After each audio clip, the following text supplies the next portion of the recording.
A couple of weeks ago, Scott Whistler, church member, reminded me of a poem by one of my all-time favorite poets, Mary Oliver.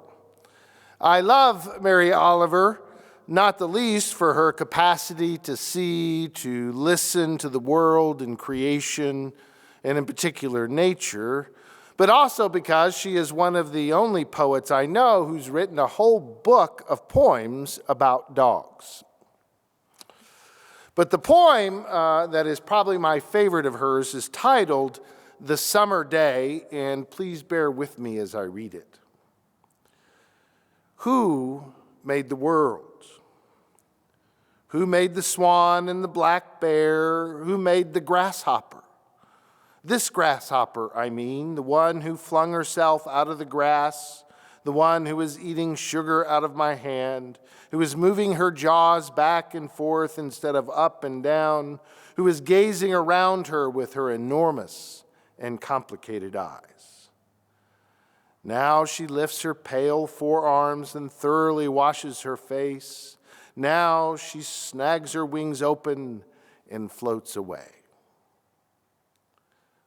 I don't know what exactly a prayer is.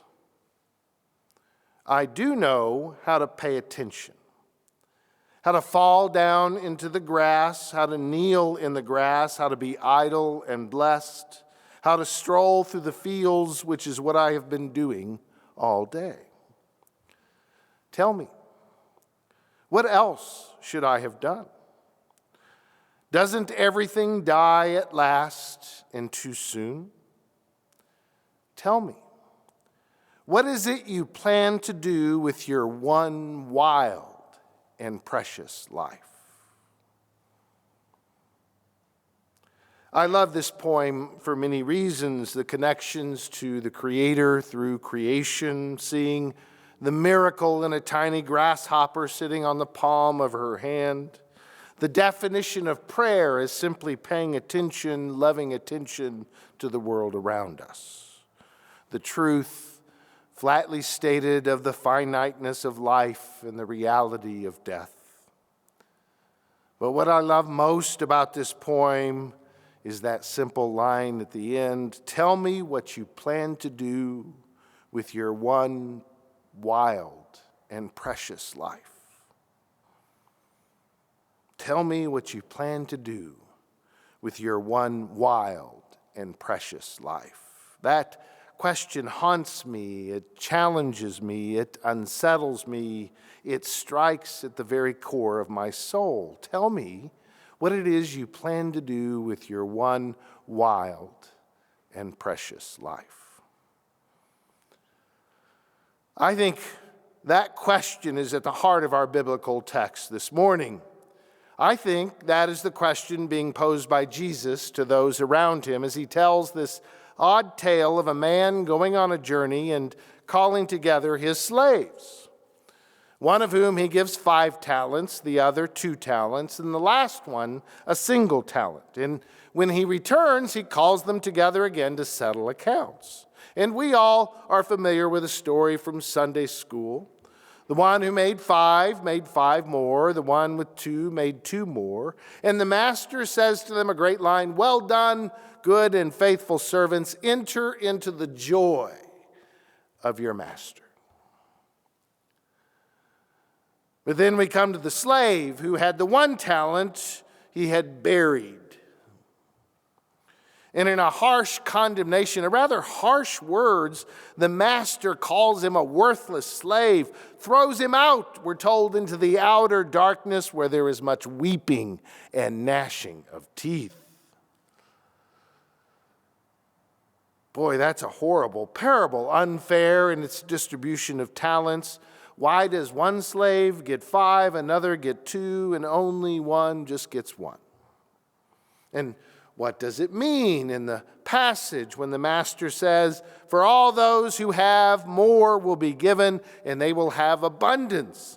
But for those who have nothing, even what they have will be taken away"? Not a lot of grace in those words. The parable hardly seems fair, but in fact, unfairness is the hallmark of Jesus' parables, from the last being first to workers who work only for an hour being paid the same as those who worked all day long, from a story about a foolish and selfish son being thrown a party.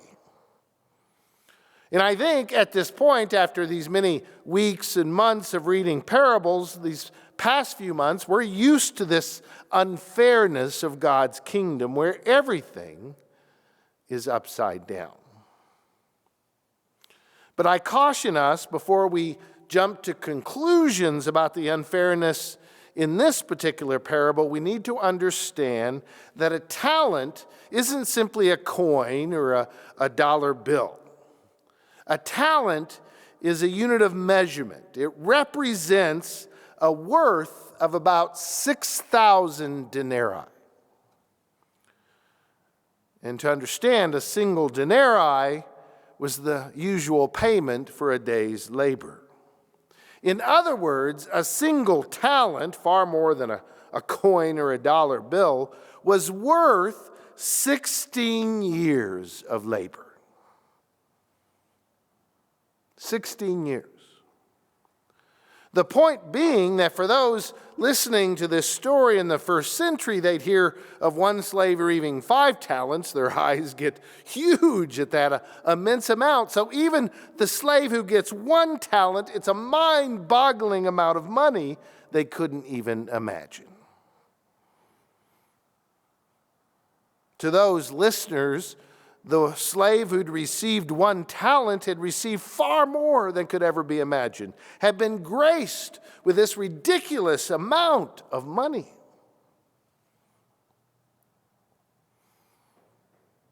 And so this brings us back to the question posed by Mary Oliver in her poem, and I think it's the question posed to us by Jesus at the heart of this parable. Tell me what it is you plan to do with this one wild and precious life. Here is this gift, this abundance of grace, of life so beyond our imagining we can't really believe in it.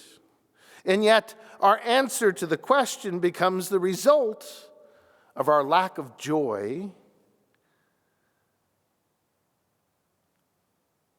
or being cast into the outer darkness.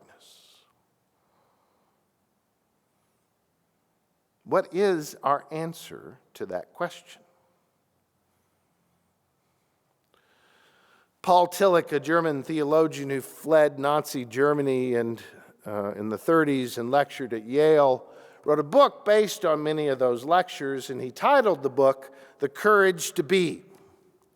And Tillich saw in the darkness of the world at that time, filled with fascism and conflict and suffering, a very deeply human existential struggle. And Tillich identified 3 forms of anxiety at the heart of the modern world we live in. Anxiety related to fate and death, anxiety related to emptiness and meaninglessness, anxiety related to guilt. And for Tillich, the human struggle, the only way to face these very real anxieties shared by all human beings is to have the courage to be.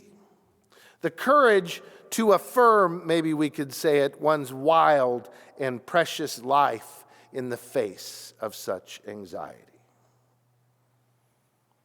And for Tillich, this courage only comes by the grace of God, by God's overwhelming and abundant affirmation of ourselves. Grace, as he so succinctly puts it, is God telling us in the midst of fate and death, in the midst of emptiness and meaninglessness, in the face of our guilt, this truth: you are loved.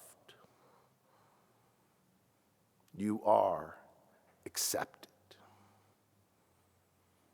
So the question posed to us by Mary Oliver and by Jesus this morning, what it is you plan to do with your wild and precious life, is the very question the master asked the slave. And the slave's answer was, I buried it. I buried it. And he buried it out of fear of the master, who he saw as a harsh man who reaps where he does not sow, who gathers where he did not scatter. And I'm struck by that image of the master that in many ways, many Christians see God in that way, as a harsh taskmaster, judging and reaping and punishing and keeping track of all those mistakes we make and the things we do. And it makes me wonder how many people afraid of this image of God, how what they will do often, and what we all do when we operate out of fear, is we bury our lives in fear, in guilt, and in shame. One commentator on this passage pointed out that for the slave, to bury the one talent was not simply a kind of digging a little bit of a hole with a hoe, maybe just something to dig a little bit of a hole and then throwing in a coin. No, in fact, the enormous amounts of money required an enormous amount of time to dig a hole deep enough and wide enough to bury 16 years of denarii. He had to be so afraid that his answer to that question, what do you plan to do with your wild and precious life, is I'm going to hide it in a hole. I'm going to spend my lifetime digging that hole rather than the courage to risk it all. Now, I'll be honest, this isn't simply a theological question these days. And I imagine you're a lot like me as we live through these very scary and anxious, anxiety-provoking, and frightening days of COVID-19. The isolation, the inability to do the things that often bring us joy and life, such as church and family get-togethers. The sense in which it is very frightening and anxiety-provoking. And I don't know about you, but I find myself without those normal mileposts, without those normal structures of life, I find myself, the days just seem to kind of mesh together in a mess filled with that sense of vague anxiety and uncertainty. And I don't know about you, but it's even harder now after being 6-7 months into it, in realizing the fact that it's likely to be many more months and more months before a vaccine is distributed. I find myself trying not to wrap my head around that, trying to take it a day at a time. But I think that's why the question posed this morning is as important as it's ever been. As we live through these anxious times, as we live in a time in which we're tempted to dig holes and bury ourselves in them.